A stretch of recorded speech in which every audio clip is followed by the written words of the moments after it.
Yo, what's up mga boss? Panibagong araw, panibagong trabaho. So nakabalik na tayo sa ating trabaho dahil nagpahinga tayo nung nakaraan, nag-relax tayo, kasama natin ang buong pamilya. So ngayon, back to work na tayo mga bossing.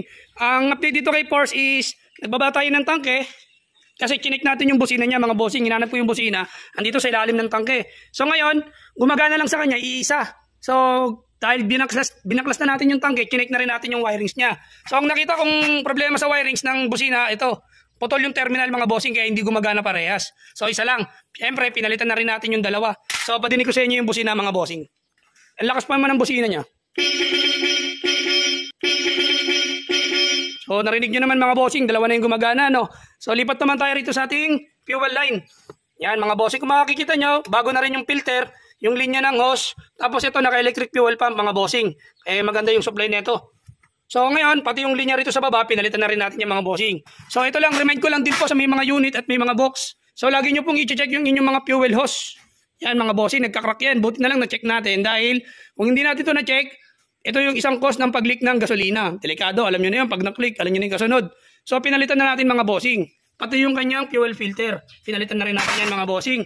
Tapos kung mapapansin nyo, binaklas natin yung harapang gulong dahil pinapacheck ni bossing yung mga preno niya, yung brake pad, sa harapan, okay pa.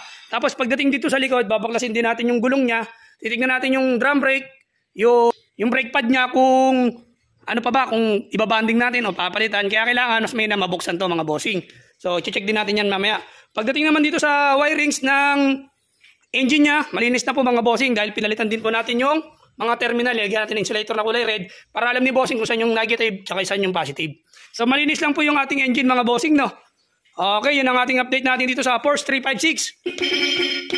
Okay, balik trabaho na.